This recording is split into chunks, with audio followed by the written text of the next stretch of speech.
How's it going, Giants fans? My name is Alex, and my co-host here, Anthony Rivardo, coming off an unbelievably massive, huge, behemoth victory over the Baltimore Ravens. We went into this game knowing we could win this game.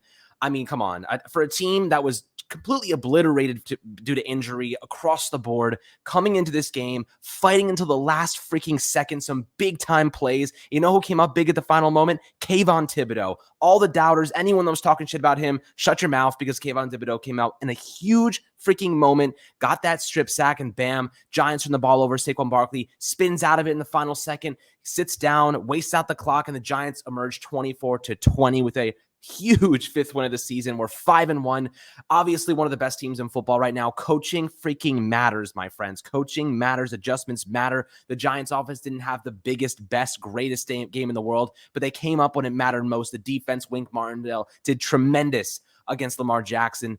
They limited this Baltimore defense, offense, and they really stopped them in the red zone, forced them to settle for 3 points. And this game set the stage for what hopes to be the rest of a phenomenal 2022 season. We are a playoff caliber team. We're beating good teams. Green Bay, obviously Baltimore. These are playoff caliber teams, my friends, and we are knocking them off one by one. We have a much lighter schedule coming up over the next 4 games. Seahawks, Texans, Lions, Jaguars, all winnable games for this team. I am absolutely over the moon right now, Anthony. How are you feeling? And we're definitely going to dive into some of these individual performances, but goddamn, I feel good right now. And so do I, man. I am thrilled. No one saw this coming. No one saw the New York Giants starting the season off at 5-1 coming.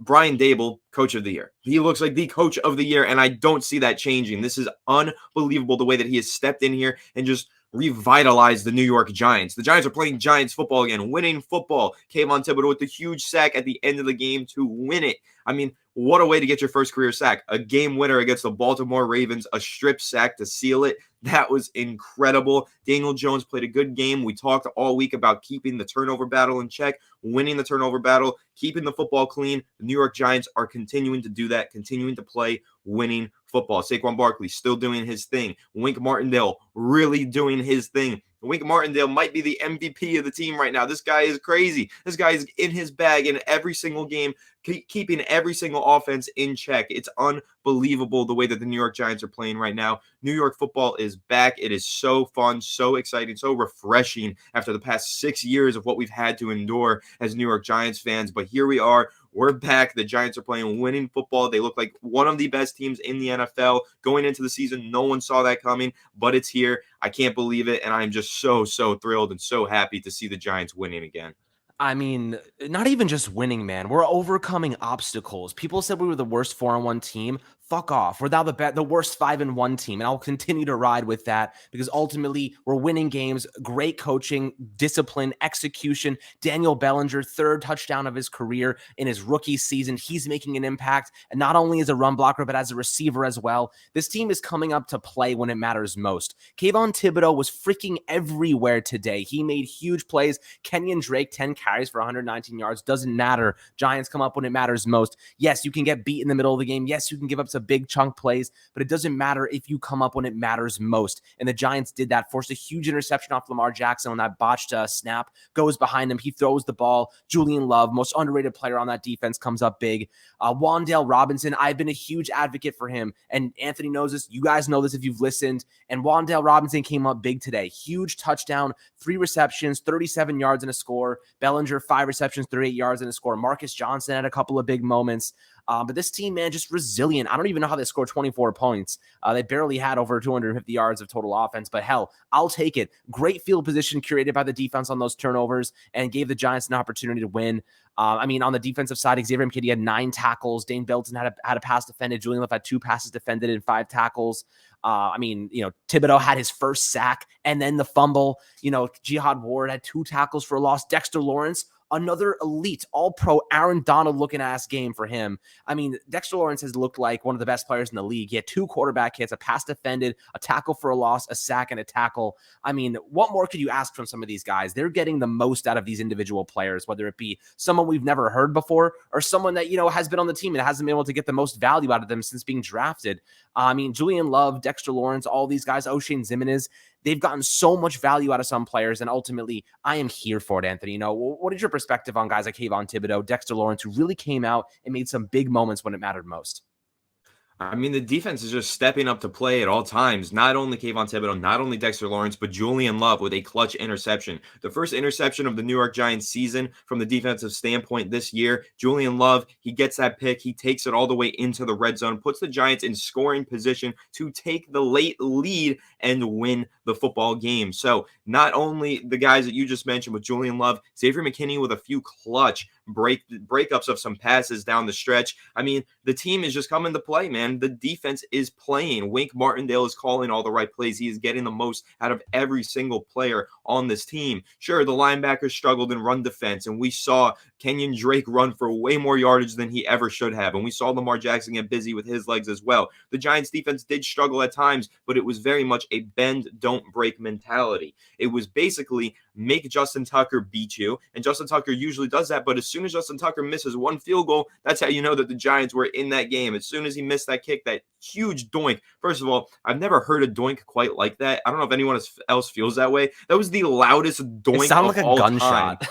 It wasn't even a doink. It was a thud. It was ridiculous. But like a grenade going off. yeah, I mean, I guess that just shows the leg power of Justin Tucker, but whatever. I was so happy to hear that incredibly disturbing doink, and the New York Giants ultimately kind of won because of that. Justin Tucker misses a field goal. You know that you got an opportunity to capitalize on that. The Giants did exactly that, capitalize. Again, the defense played that bend, don't break mentality. They bent all the way, and they never broke down completely, and it was just a phenomenal performance from the Giants defense, especially when they got down in the red zone, back against the wall, and you got to make a play. The Giants defense made those plays. They held the Ravens to some red zone field goals, and that's ultimately how you play winning football in the NFL with a ragtag defensive unit like this. Yeah, I mean, look, they're just playing aggressive football, disciplined football. They're listening to the coaches. They're doing what has to be done. And I have to say, the Giants are playing well above their weight class right now. They're punching above their weight class, and I have to say that they deserve to be there now. You know, like this argument that they're not a good team and they're winning, you know, despite all the lack of talent. I think it's time we put that to bed now. I think we can officially say the Giants are legitimate. The Giants are one of the best coach teams in football. Brian Dable, Wink Martindale, Mike Kafka. Yes, they have vulnerabilities. Yes, they have weaknesses. But I think now if you're general manager Joe Schoen, and you're sitting here with a 5-1 team looking at what the future looks like, I think not only are you very excited and very optimistic about what the future looks like, but I think you have to start thinking about the near-term future. I think you have to start thinking about, wait a minute, we're kind of a playoff contending team right now. Do we go out into this trade market and try to acquire some more talent to bolster the squad? You know, is that something that you're willing to do? Is that something you're willing to consider, whether it's draft capital or maybe swapping some players? There are things the Giants can do. Yes, they have no money, but they do have a lot of draft capital, and they do have some ways to acquire players if they wanted to go down that route to bolster the team. But right now, it's not entirely necessary because they're winning games with the squad that they've got. You know, Anthony, what are you thinking?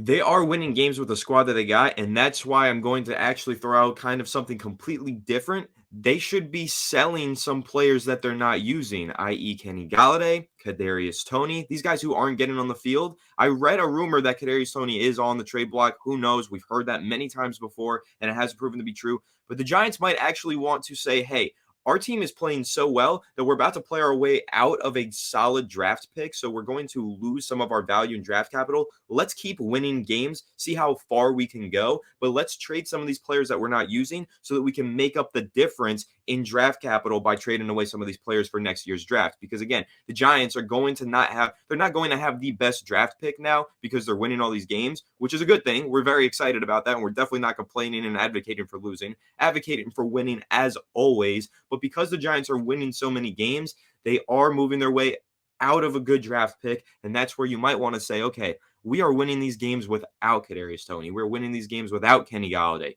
These are players that we don't need now. We can get rid of them, get some draft capital to make up the difference for all of these wins that we're accomplishing, and go ahead and build on this great football team that we have right now. The Giants clearly have a foundation right here with this team that's winning these games. So they can go into next offseason with some extra draft capital and just bolster this team, make it even better, continue to build on what is now a great season for the Giants. They're starting the year off at 5-1. They are contending for the playoffs. So if they keep going at this pace, we're only talking about improving on what we already have. It's no longer going to be the rebuild conversation in the offseason. You can't really have that now because the Giants are a good football team. And a lot of that is because of Brian Dable stepping in, looking like the coach of the year. Saquon Barkley coming back. He should be the NFL comeback player of the year.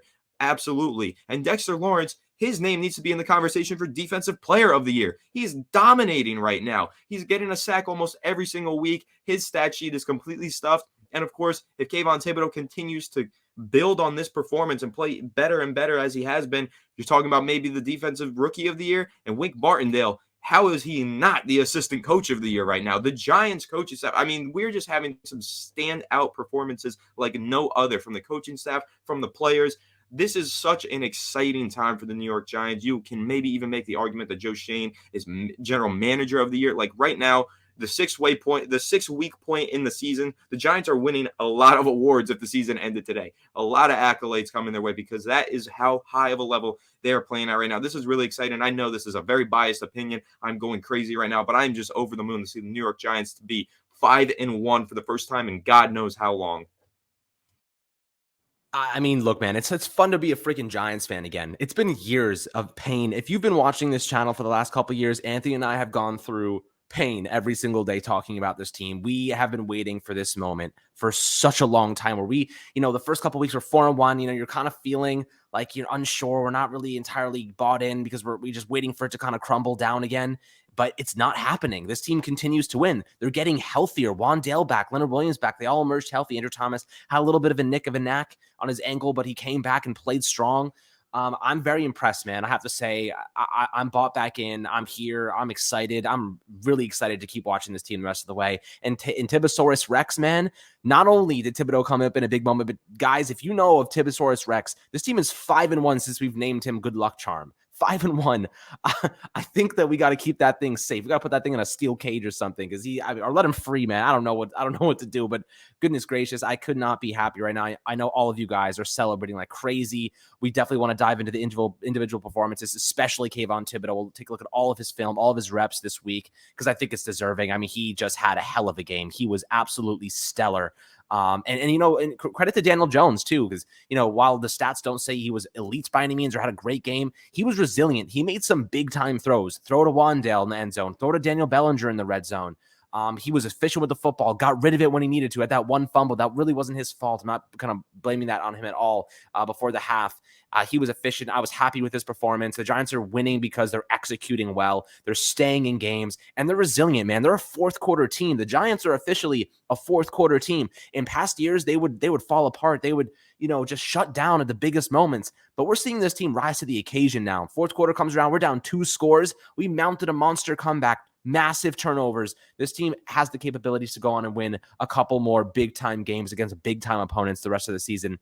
I'm extremely excited to see them continue to compound on this success and get healthier ultimately. And your point that players that should be kind of being sold on right now, there's some guys that aren't really contributing. That's a very good point. I think that's something we have to discuss this week as well. Guys who just aren't living up to the potential, contract, whatever it might be. We'll make a video on specifically who we think those guys are and maybe who they should consider trading at this point, because ultimately, if you're not helping this team win right now and they're winning, you're clearly expendable, right? Because the Giants are winning with, you could say, not the most talent in the world. And I think that right now they're getting the most talent out of these players, and the ones that are just sitting on the bench watching from the sideline, clearly we don't need them. So let's go and try to get some more draft capital and retool with guys that can help us in the future.